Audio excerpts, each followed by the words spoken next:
तो नमस्कार प्यारे साथियों, आप सभी का बहुत बहुत स्वागत है रेशवा क्लास 11th पर। कैसे हो आप सब लोग और कैसी चल रही है आप सबकी तैयारी? उम्मीद है होगे बढ़िया तुम सब लोग और तैयारी भी चल रही होगी तो हार मस्त। तो प्यारे बच्चा, हम सभी स्टार्ट करेंगे इंपॉर्टेंट क्लास और करने वाले क्या है, केमिस्ट्री के most important objective question UP board 2027 के लिए। तो एक बार जितने भी बच्चे देख रहे हैं फटाफट से क्या करेंगे जी, क्लास को शेयर कर देंगे, क्लास को शेयर कर देंगे हमारे सभी दोस्त। और मैं देख लेता हूं भाई कौन कौन है क्लास में। गौरव शाक्या, राधे राधे, मानवी Trivedi, good afternoon, very very good afternoon मानवी, कैसी हो एंड क्या हाल चाल है आपके? सभी बच्चे कमेंट करके बता देंगे भाई कौन कौन बच्चा क्लास में आ चुका है और कौन कौन आने वाला है। तो इंतजार की घड़ियां हुई समाप्त और आपकी फाइनली क्लास स्टार्ट होने वाली है। विजय लक्ष्मी जी नमस्ते, तो क्या हाल चाल है विजय जी, बताइए? बढ़िया है ना सब? ठीक ठाक है जी, बिल्कुल गाइस। तो हम सब लोग क्या करेंगे, प्रश्नों को स्टार्ट करेंगे। उससे पहले हाय हेलो हो जाए। आरती, राधे राधे, सोशल यक्स योगी, राधे राधे। मैं भी बढ़िया हूं मानवी बहन, नमस्ते सर जी, नमस्ते वैशाली जी, क्या हाल चाल है? आरती नहीं पहचाना, अच्छा पहचान गए, आरू हो ना? हाँ भाई जी अच्छे हैं, आपका तबीयत कैसा है अब? ठीक ठाक है भाई, तबीयत भी हमारा ठीक ठाक है जी, ठीक है ना? तो आरती का तो डेली नाम ही बदलता रहता, कहीं आरती, कहीं आयुषी, तो कहीं पे आरू लिखती है, ठीक है, हमेशा बदलने वाली इंसान है। चलिए फिलहाल उससे पहले मैं आप सबको एक बार बता देता हूं टॉपर बैच के बारे में एंड उसके बाद में हम अपना क्लास को स्टार्ट करेंगे। देखो आप सब लोग याद रखना, आप लोगों के लिए टॉपर बैच आ चुका है। कौन सा बैच साथियों? टॉपर बैच आ चुका है। मात्र 249 रुपए में आप कंप्लीट तैयारी कर सकते हो। नंबर 9936533198। कॉल व्हाट्सअप करिए और ज्वाइन करिए क्या, टॉपर बैच, जिसमें आपको मिलेगी क्या, ऑल सब्जेक्ट की live class, all subject live class,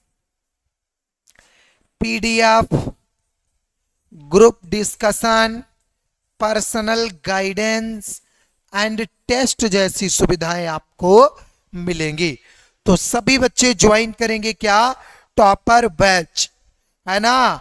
तो नंबर है आपका 9936533198 पर कॉल व्हाट्सअप कर लेना है आप सबको। मैं ग्रुप में शेयर तो कर दिया है ना। अनामिका, राधे राधे, रील्स मोटिवेशन मतलब दिलीप भाई, राधे राधे।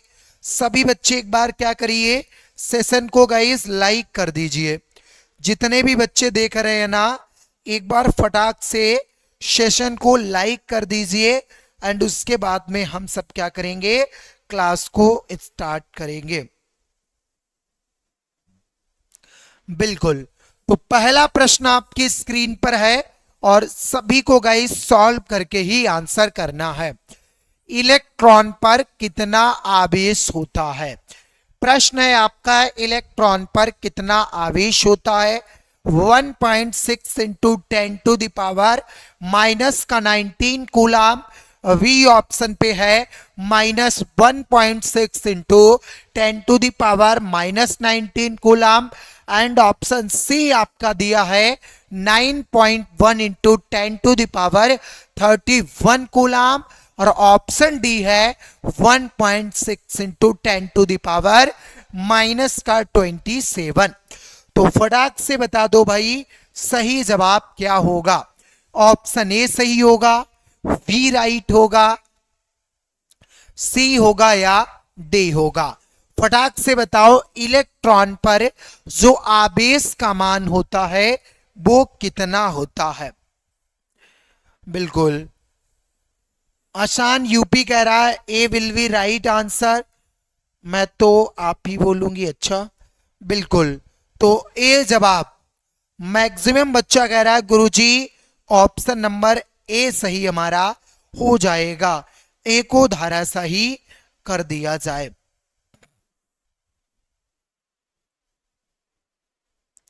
लेकिन बच्चा आपका ए विकल्प नहीं सही होगा, क्योंकि इलेक्ट्रॉन पर आवेश पूछा है और आप लोग प्रोटॉन पर बता रहे हो। वैशाली का सही जवाब है। तो याद रखना, आपसे अगर कह दे इलेक्ट्रॉन पर आवेश का मान, आवेश का मान कितना होगा, माइनस का 1.6 इंटू 10⁻⁻⁻19 कूलम में माइनस रहेगा। और प्रोटॉन पर आवेश, प्रोटॉन पर आवेश की वैल्यू 1.6 इंटू 10⁻⁻19 कूलम। और आप जानते हो कि इलेक्ट्रॉन पर माइनस, प्रोटॉन पर प्लस और न्यूट्रॉन पर जीरो मान। न्यूट्रॉन पर आवेश का मान, आवेश का मान क्या होगा, शून्य। ठीक है, न्यूट्रॉन पर आवेश का मान शून्य हो जाएगा। बोलो सबको समझ में आया? फटाक से बताओ भाई सबको समझ में आया? आरती आंसर करिए। चलिए गाइस आगे, अगला प्रश्न आपके स्क्रीन पर है। हीलियम के नाभिक में कितने प्रोटॉन होते हैं? ऑप्शन ए पर है 1, बी ऑप्शन पे 2, सी ऑप्शन पे 3 एंड डी ऑप्शन पे आपका 4। फटाक से आंसर करो। हीलियम का नाभिक, ठीक है, क्वेश्चन क्या है बच्चा, हीलियम के नाभिक पर कितने प्रोटॉन होते हैं? हीलियम का जो नाभिक होता है किसके बराबर होता है? अल्फा कण के। किसके बराबर होता है बच्चा? तो हीलियम का नाभिक आपका अल्फा कण के बराबर होता है। अल्फा कण के बराबर होता है। आप जानते हो कि 2He4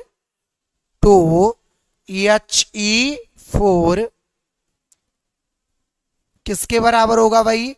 2He जो 4 है वो आपका अल्फा कण के बराबर होता है, अल्फा पार्टिकल के बराबर होगा।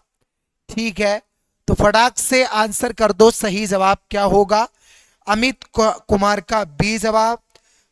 बिल्कुल, तो फटाक से आंसर करेंगे भाई। और very good, very very good.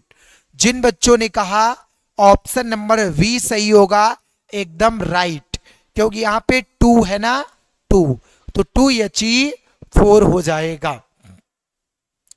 बातें नहीं करने का गाइस। अगले प्रश्न की तरफ हम सब बढ़ते हैं। नेक्स्ट क्वेश्चन आपकी स्क्रीन पर। भारी जल का रासायनिक सूत्र क्या है?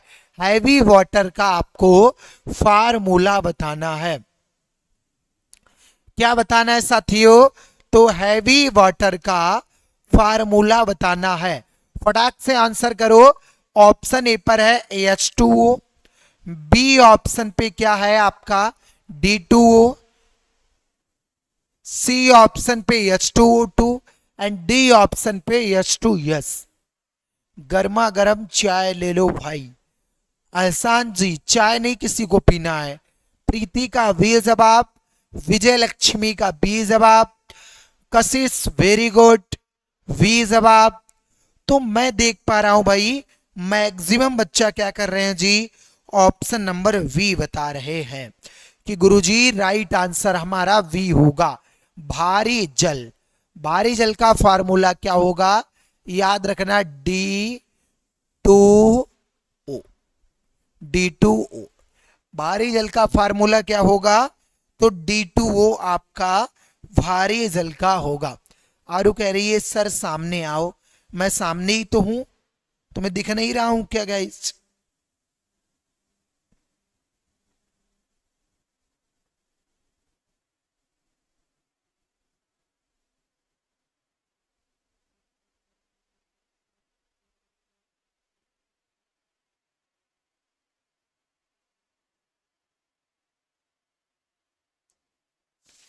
चलिए गाइस, अगले प्रश्न पे हम सब बढ़ते हैं।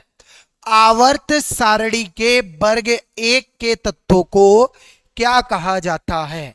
क्वेश्चन क्या है? आवर्त सारणी के वर्ग एक के तत्वों को साथियों क्या बोला जाता है? ऑप्शन ए पर क्या है? क्षार धातुएं, क्षारीय मृदा धातुएं, हाइड्रोजन या उत्कृष्ट गैसें। अब आ गए ना सामने? अब प्रसन्न होना। मैं भूत ही हूं बच्चा, मैं गायब हो जाता हूं। मेरे अंदर गायब वाला गुण ईश्वर ने दे दिया है कि मर्जी हो जब चाहे गायब और मर्जी हो जब चाहे आ जाएंगे।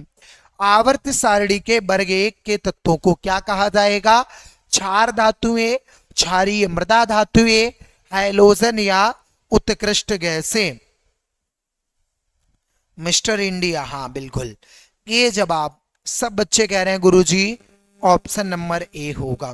वेरी गुड आरती, एकदम करेक्ट आंसर बताई हो तुम। राइट आंसर आपका क्या होगा भैया? तो ऑप्शन नंबर ए होगा, क्षार धातुएं। क्या हो जाएगा जी? क्षार धातुएं होगा। आवर्त सारणी के वर्ग एक के तत्वों को क्या कहा जाएगा? तो आवर्त सारणी के वर्ग एक के तत्वों को बच्चा क्षार धातुएं कहा जाएगा। हाइड्रोजन किसे बोलते हैं? वर्ग 17 के तत्व, ठीक है, वर्ग 17 के तत्वों को हाइड्रोजन परिवार का तत्व कहा जाता है। ओके गाइस, वर्ग 17 में कौन कौन से होते हैं? क्लोरीन, ब्रोमीन, आयोडीन और फ्लोरीन। ये आपके चार सदस्य जो हैं वो वर्ग 17 के सदस्य हैं, हाइड्रोजन परिवार के तत्व हैं।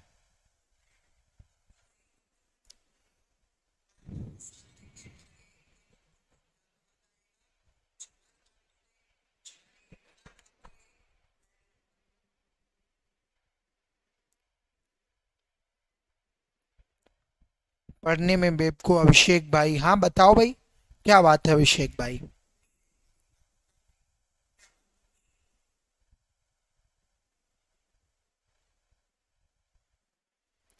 चलिए,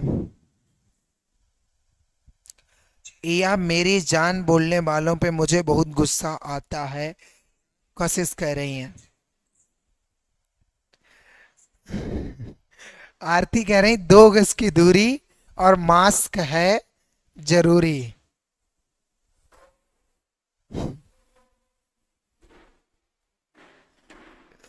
चलिए भाई आगे बढ़ते हैं भाई।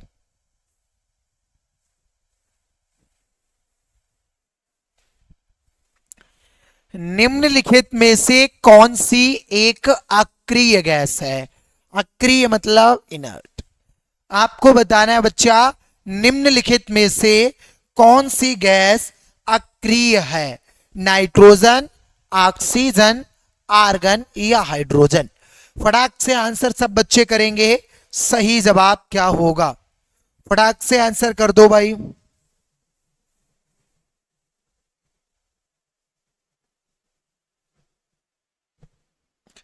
क्या सही जवाब होगा गाइस?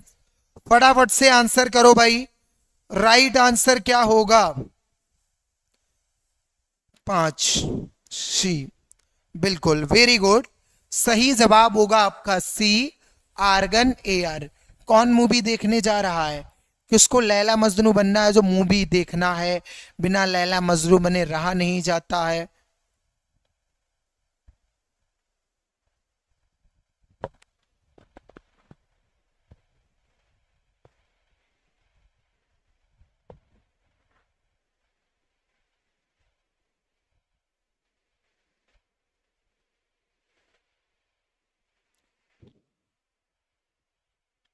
चलिए बिल्कुल, आरू बातें ना करके पढ़ाई पे फोकस कर लो, बढ़िया रहेगा। सर कभी चैप्टर भी पढ़ाओ, कभी चैप्टर पढ़ाते हैं तो तुम लोग लाइव नहीं आते हो भाई, चैप्टर पढ़ाते हैं तो तुम लोग लाइव नहीं आते हो। क्या होगा, डी उपकोष में अधिकतम कितने इलेक्ट्रॉन आ सकते हैं? प्रश्न क्या है आपका कि डी उपकोष में अधिकतम कितने इलेक्ट्रॉन आ सकते हैं? फटाफट से बताओ, 2, 6, 10, 14। और सब बच्चे आंसर कर देंगे भाई, सब बच्चे क्या करेंगे गाइस, आंसर कर देंगे। 1 मिनट।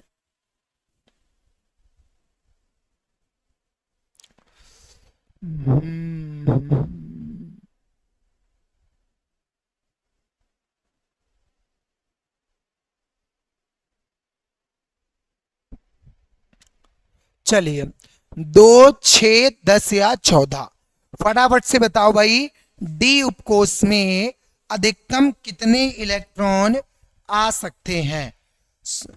फटाक से आंसर करो भाई। आरती का ए जवाब है।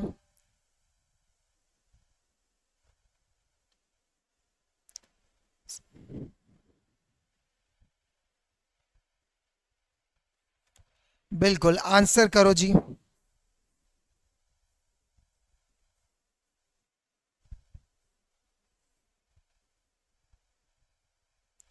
अभिषेक भाई मैं पहले दी थी।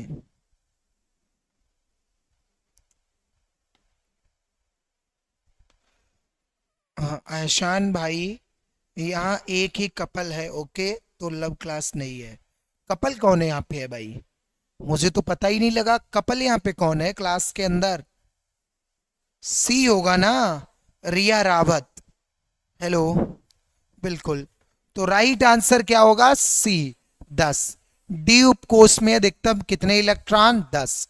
और पी उपकोष में अधिकतम 6। पी उपकोष में अधिकतम 6, डी में 10 और एफ में 14। ठीक है, और यस में कितना हो जाएगा, 2। यस में 2, तो यस कक्षक में अधिकतम इलेक्ट्रॉन 2, पी उपकोष में अधिकतम 6, डी में 10 और एम में 14। 4 का अंतर रहता है। ठीक है, 2 में 4 जोड़ो, 6 में 10, 6 में 4 10 में 4 14, ऐसे क्रम आपको याद रखना है। हाँ रिया रावत बताइए।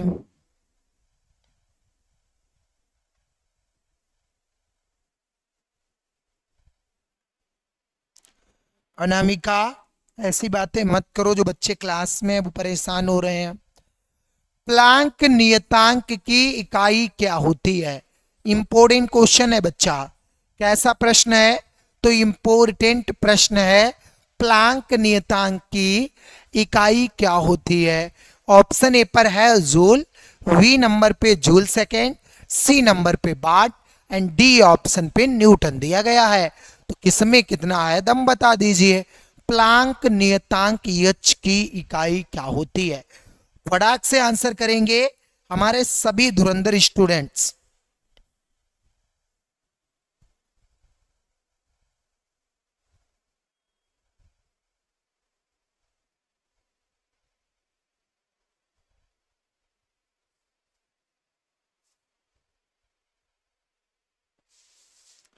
चलिए, तो राइट आंसर आपका क्या होगा? ऑप्शन नंबर वी हो जाएगा, जूल सेकेंड। ठीक है बच्चा, सही जवाब आपका क्या होगा? तो जूल सेकेंड आपका राइट आंसर होगा। तो भाई बातें नहीं करेंगे सब बच्चे, सिर्फ और सिर्फ पढ़ने पे ही फोकस करेंगे, तो मेरे अकॉर्डिंग ज्यादा बेटर रहेगा। ठीक है, चलिए फटाक से आंसर करेंगे भाई।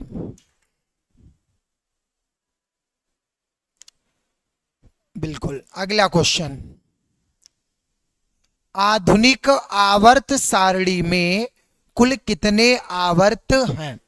प्रश्न कह रहा है भाई, आधुनिक आवर्त सारणी में कुल कितने आवर्त हैं? उफ, कलूटे लोग भी बोलने लगे। कलूटा कौन है यहाँ पे? ऑप्शन ए पर है 7, वी ऑप्शन पे 8, 18 या फिर 12 या फिर साथियों 12। तो फटाफट से जवाब कर दो, राइट आंसर क्या होगा। रिया रावत का सही है, आरू का सही है, अमित भाई का भी सही जवाब है। बिल्कुल।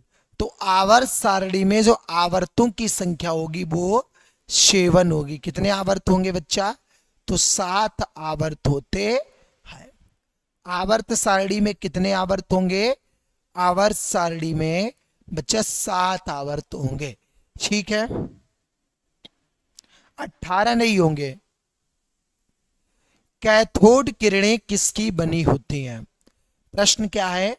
कैथोड किरणें किसकी बनी होती है? यहां कोई कंपटीशन चल रहा है क्या काले गोरे लोगों का? बिल्कुल। बी जवाब इलेक्ट्रोटॉनों की, इलेक्ट्रॉनों की, न्यूट्रॉनों की, अल्फा कणों की। तो फटाक से बता दो भाई, सही जवाब आपका क्या होगा? Option A, option B, C number या डी नंबर। तो राइट आंसर की अगर बात की जाए, आपका सही जवाब होगा option B will be right answer.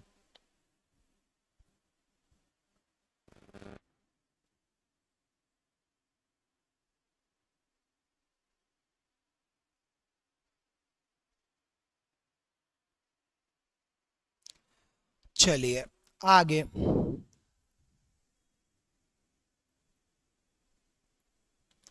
Proton का द्रव्यमान लगभग किसके बराबर होता है?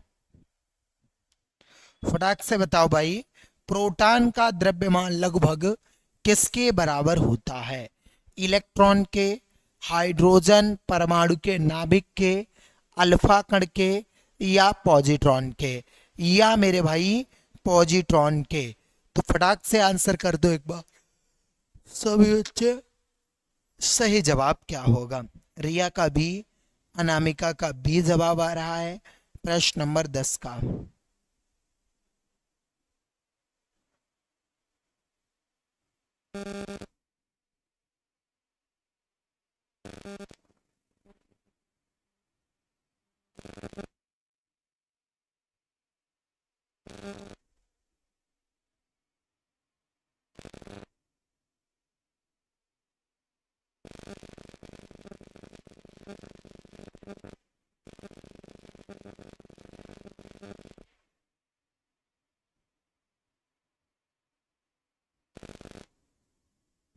चलिए, तो राइट आंसर क्या होगा आपका? ऑप्शन नंबर वी, हाइड्रोजन परमाणु के नाभिक के। ठीक है, क्या राइट आंसर होगा भाई?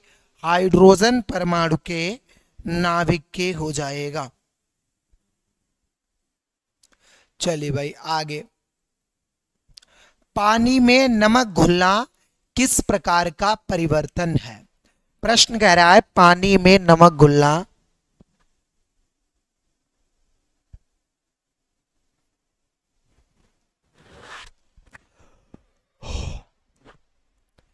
ऑप्शन ए पर है रासायनिक परिवर्तन, बी नंबर पे भौतिक, जैविक, या कोई नहीं, या प्यारे बच्चा कोई नहीं।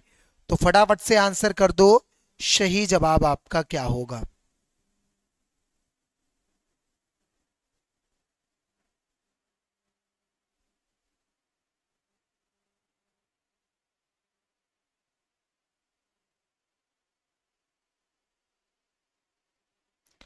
अमित कुमार कह रहा है प्रश्न नंबर 11 का बी जवाब होगा, भौतिक।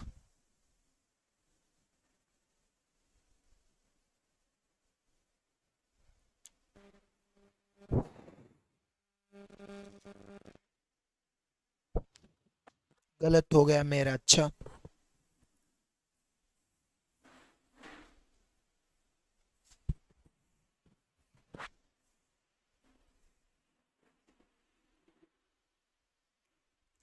बिल्कुल। तो हम लोग समझेंगे भाई, पानी में नमक का घुलना किस प्रकार परिवर्तन है। सबसे पहले आपकी स्क्रीन पे दिया है रासायनिक परिवर्तन। रासायनिक परिवर्तन आप सब उम्मीद है अच्छे से जानते होंगे क्या होता है। रासायनिक परिवर्तन वह परिवर्तन जिसमें मूल पदार्थ अपनी अवस्था से अगर बदला तो वो पुनः अपने मूल रूप में नहीं आएगा, इसे हम रासायनिक परिवर्तन बोलते हैं। जैसे कि कच्चा आम जब कच्चा आम पककर पका आम बनता है, दूध से क्या बनता है, दही बनता है। तो क्या प्यारे बच्चा दही से दूध कोई बना सकता है? आपका जवाब होगा नहीं। दुनिया की कोई भी ताकत दूध से दही नहीं बना सकता, जबकि दही से दूध साथियों बन सकता है। दूध से दही बन सकता है लेकिन दही से दूध नहीं बनता है। कहने का मतलब अगर किसी पदार्थ में परिवर्तन हुआ, परिवर्तन के बाद वो पदार्थ पुनः अपनी मूल अवस्था में ना आए, इसे हम बोलते हैं रासायनिक परिवर्तन। जैसे कच्चा आम पककर, कच्चा आम पकता है, कच्चा आम पककर पका आम बन जाए। कैसा आम? पका आम। क्या पका आम दोबारा कच्चा आम बन जाएगा? क्या पका आम दोबारा कच्चा आम बनेगा? आपका जवाब होगा शायद नहीं, क्योंकि यहां कैसा परिवर्तन है? रासायनिक।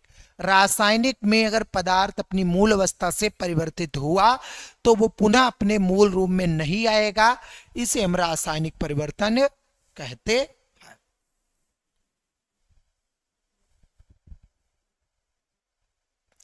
ठीक है वैशाली, तो क्लियर हुआ? उम्मीद है भाई क्लियर हुआ होगा।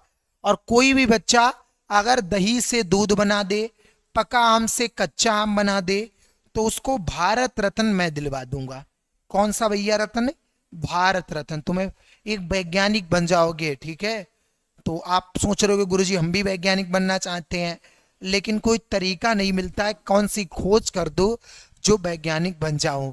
तो आइडिया मैं दे रहा हूं, दूध से दही से दूध बना दे दो, दही से दूध बना दो फिर से।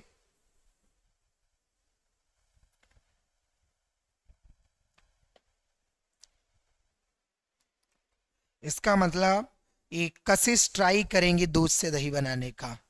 क्यों कशिश?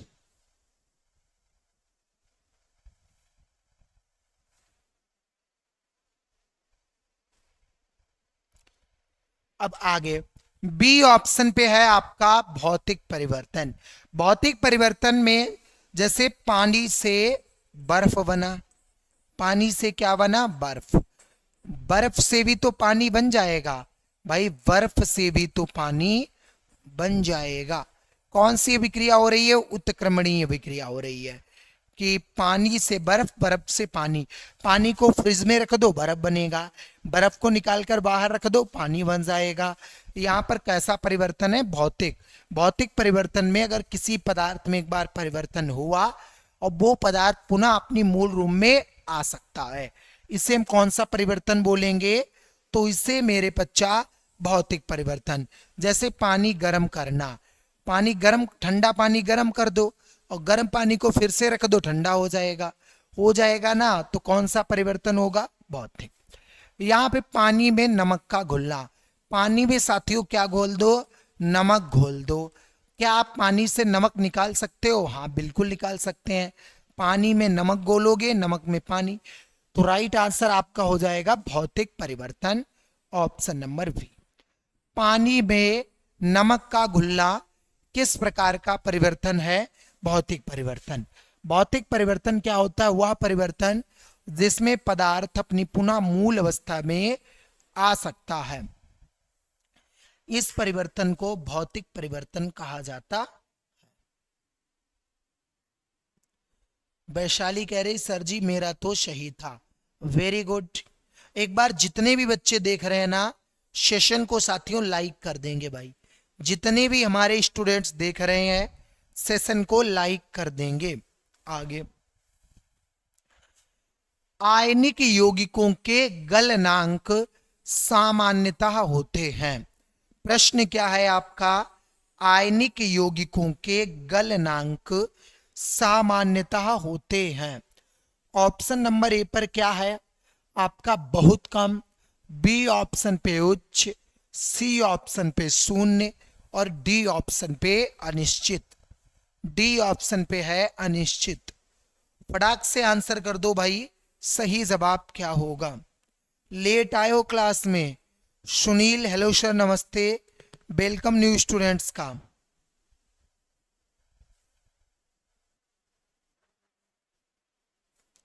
रिया रावत बाय मत करो, 15 मिनट क्लास और चलेगी, इसलिए पढ़ लीजिए, ठीक है। तो क्वेश्चन नंबर 12 का आप लोग राइट आंसर कर दो भाई। क्या होगा प्रश्न नंबर 12 का सही जवाब?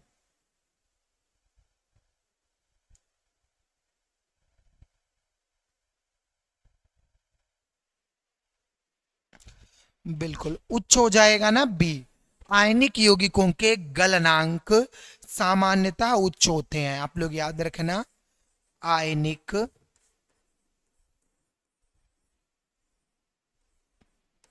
यौगिकों के गलनांक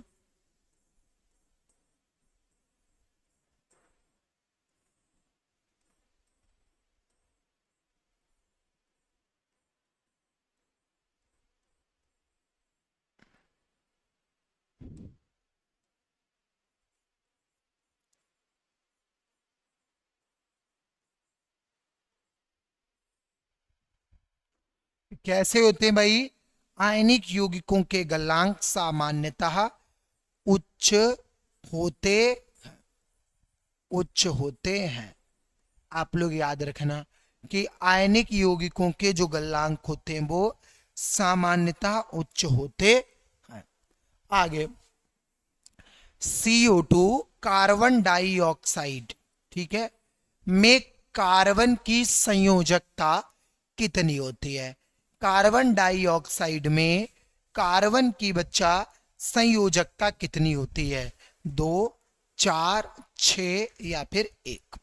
तो आप सब लोग जानते हो संयोजकता क्या होती है।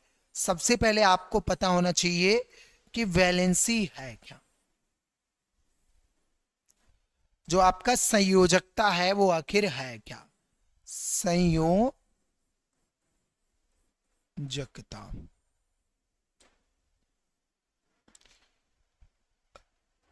चलिए, संयोजकता होती है आपकी बंध बनाने की क्षमता। बंध बनाने की क्षमता, तो बंध बनाने की क्षमता को संयोजकता कहते हैं। अब आप लोग जानते हो भाई, जो कार्बन है, कार्बन, इसका परमाणु क्रमांक कितना होता है? परमाणु क्रमांक, कार्बन का परमाणु क्रमांक 6 होता है। इसका इलेक्ट्रॉनिक विन्यास, इलेक्ट्रॉनिक विन्यास क्या हो जाएगा आपका? 2,4। तो संयोजकता कितनी होगी?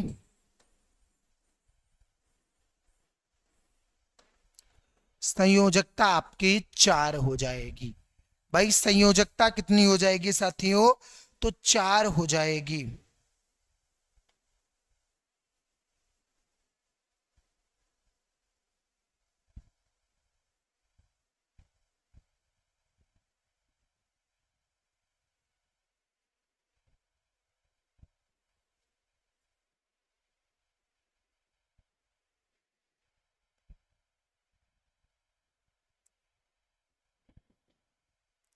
कमिंग अभिषेक भाई, वेलकम है भाई, वेलकम है।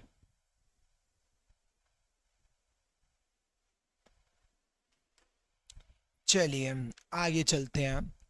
HCl गैस को जल में घोलने पर कौन सा आयन प्राप्त होता है? अगर आप HCl को H2O के साथ घोलोगे तो कौन सा आयन प्राप्त होगा? OH, H plus, Na plus, Cl minus. आप सब जानते हैं जब HCl को किसमें, जल में घोला जाए, जल में घोला घोला जाए तो क्या प्राप्त होगा? H प्लस प्राप्त होगा और Cl माइनस, और Cl माइनस, H प्लस प्राप्त होगा, Cl माइनस प्राप्त होगा। तो आपका right answer option number B, H plus या H3O प्लस, ठीक है, H3O प्लस। अगर जल में घोलोगे देखो H2 और एक H कितना हो जाएगा? H3O, A प्लस में रहेगा और Cl माइनस रहेगा। ठीक है, ऑप्शन नंबर आपका बी बिल्कुल सही हो जाएगा। बता सबको बात समझ में आई?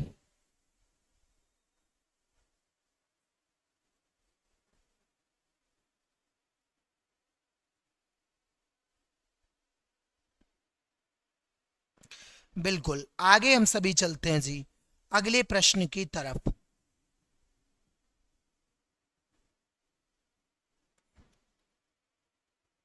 कमेंट मैं देख रहा हूं भाई।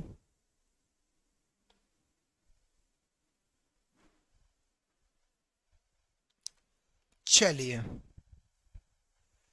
पदार्थ की किस अवस्था में अंतर आणविक बल सबसे मजबूत होता है? प्रश्न कह रहा है पदार्थ की किस अवस्था में अंतर आणविक बल सबसे मजबूत होता है? ठोस, द्रव, गैस या प्लाज्मा। पदार्थ की 5 अवस्थाएं होती हैं।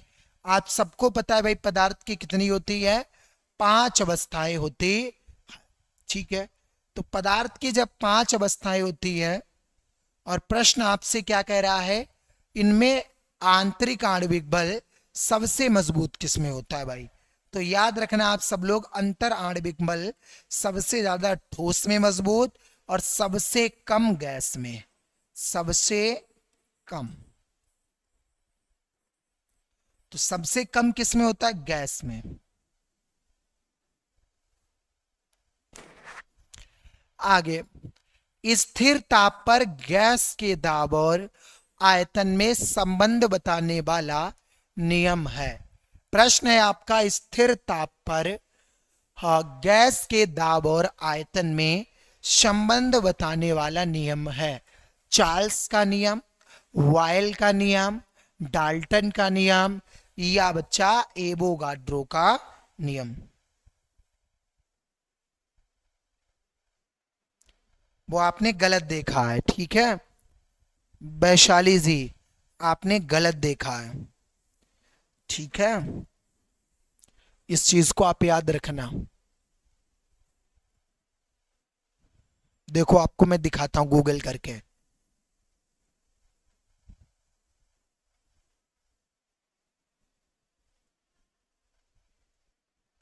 कीबोर्ड नहीं आ रहा है भाई, नहीं तो हम तुमको अभी दिखाते जी बच्चा।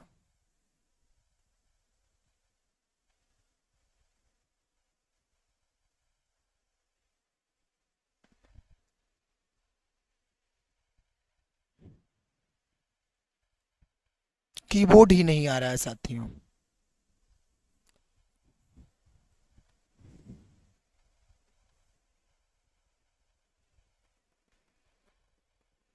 मुझे पता है, लेकिन आप याद रखना पदार्थ की, आप लोग 11 से 5 अवस्थाएं याद रखना। ठीक है, पदार्थ की 5 अवस्था। पदार्थ गूगल कर लीजिए आप, पदार्थ की कितनी अवस्थाएं? 5 अवस्था। 5 अवस्था, 5 स्टेट ऑफ मैटर। अवस्था कौन कौन सी मैंने बताया भी। नंबर 1 पर आपका ठोस, गैस, द्रव, प्लाज्मा और बीईसी, बोस आइंस्टीन कंडेंसेट।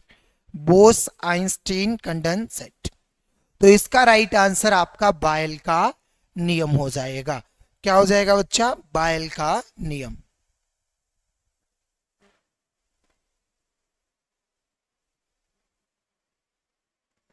जय श्री महाकाल सालू, खूब तरक्की करो जीवन में, खूब उन्नति करो। ठीक है, अब बायल के नियम के अनुसार कौन सा परिमाण नियत रहता है? प्रश्न क्या है बच्चा? बायल के नियम के अनुसार कौन सा परिमाण नियत रहता है? दाब, बी ऑप्शन पे ताप, सी ऑप्शन पे आयतन है एंड डी ऑप्शन पे आपका गोलों की संख्या। डी ऑप्शन पे बच्चा क्या है? तो गोलों की संख्या। फटाक से आंसर सभी साथी करेंगे। राइट आंसर क्या होगा आपका प्रश्न नंबर 17 का?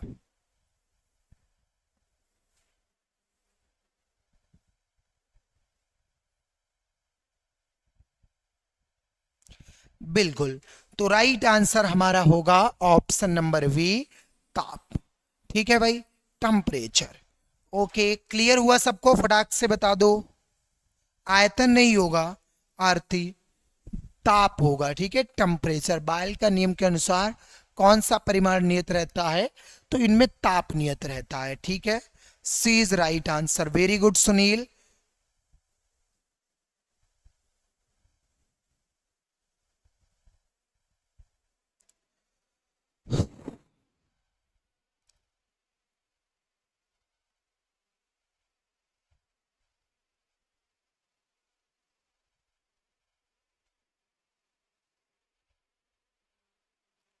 चलिए, yes sir ji, very good. 16 से ही 1 गलत। बताओ भाई, ऊष्मा शोषीय विक्रियाओं में ऊष्मा।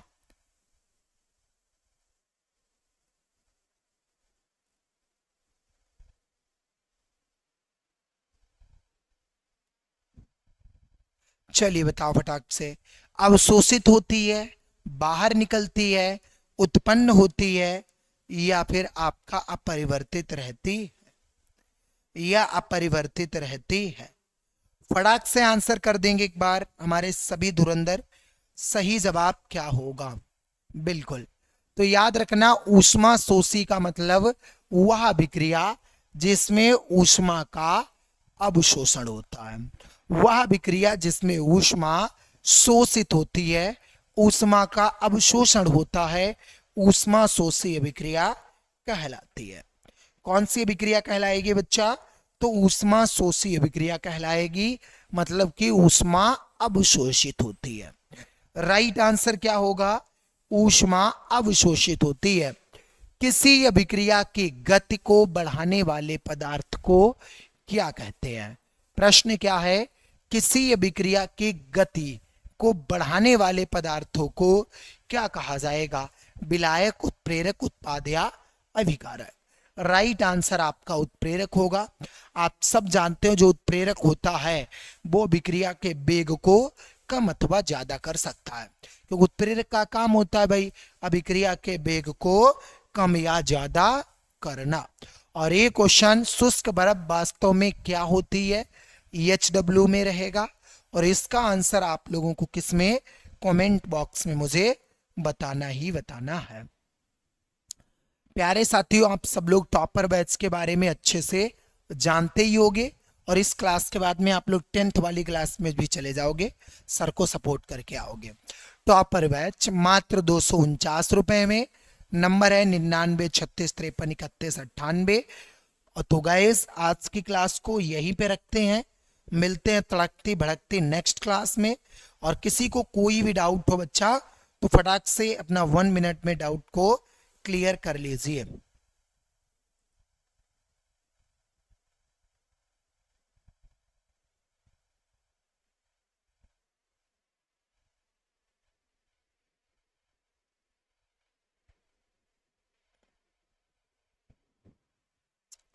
तो गाइस, मुझे दीजिए इजाजत। मिलते हैं नेक्स्ट क्लास में। Bye bye, tata and take care.